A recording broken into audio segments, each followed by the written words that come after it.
नमस्कार, मी मयुरी आणि आपण पाहत आहात 7 स्टार न्यूज। आजच्या पिढीला मोबाईलमुळे वाचनाची सवय नसल्याने त्यांना वाचन संस्कृती व तिचे महत्त्व सोप्या भाषेत पटवून दिल्याशिवाय वाचन संस्कृती टिकणार नाही, असे मत माजी मंत्री लक्ष्मण ढोबळे यांनी व्यक्त केले।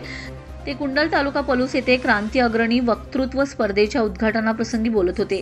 यावेळी आमदार अरुण लाड, क्रांतीचे चेअरमन शरद लाड, प्राध्यापक अरुण शिंदे, प्राध्यापक माधवी तोडकर, जी.पी. माळी, प्राचार्य डॉक्टर आर.एस. रुबल, प्राध्यापक डॉक्टर प्रताप लाड आदी प्रमुख उपस्थित होते।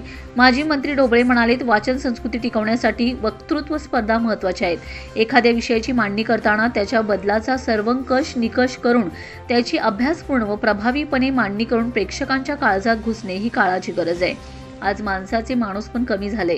वक्तृत्व स्पर्धेच्या निमित्ताने वक्त्यांनी वक्तृत्वाचा समाज प्रबोधनासाठी उपयोग केला पाहिजे। माणूस संतासारखा जरी असला तरी त्याची जीभ सर्प झालेली बघायला मिळत आहे। क्रांती अग्रणी वक्तृत्व स्पर्धेच्या निमित्ताने क्रांती अग्रणी डॉक्टर जी.डी. बापू लाड महाविद्यालय आपला नावलौकिक मिळवत आहे। ही अभिमानास्पद गोष्ट असल्याचे शेवटी सांगितलंय। आमदार अरुण लाड म्हणाले, 1942च्या स्वातंत्र्य चळवळीत क्रांतिसिंह नाना पाटील, जी.डी. बापू लाड यांच्या सभेला भाषण ऐकण्यासाठी असंख्य लोक जमायचे आणि उत्साही होऊन स्वातंत्र्य सहभागी व्हायची।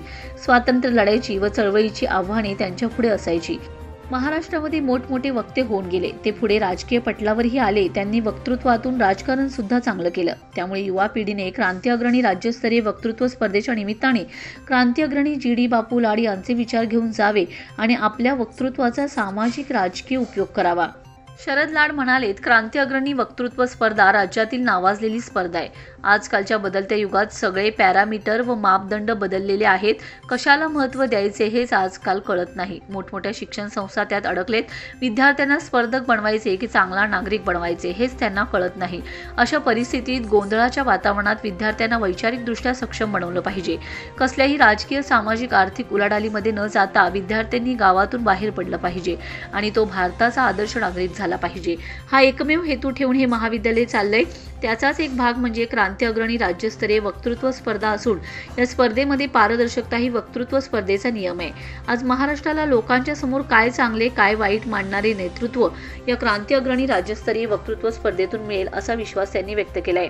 प्रास्ताविक प्राचार्य आर.एस. रुबल यांनी सूत्रसंचालन, प्राध्यापिका धनश्री माने, पाहुण्यांची ओळख प्राध्यापिका भारती सुतार यांनी तर आभार डॉक्टर धनंजय होनमाने यांनी मांडलेत। यावेळी महाराष्ट्रातून आलेले स्पर्धक, महाविद्यालयाचा सर्व स्टाफ, प्रतिनिधी, हायस्कूलचा सर्व स्टाफ, पालक, विद्यार्थी आदी मोठ्या संख्येने उपस्थित होते। Laxman Patil, 7 Star News, Ishwarpur.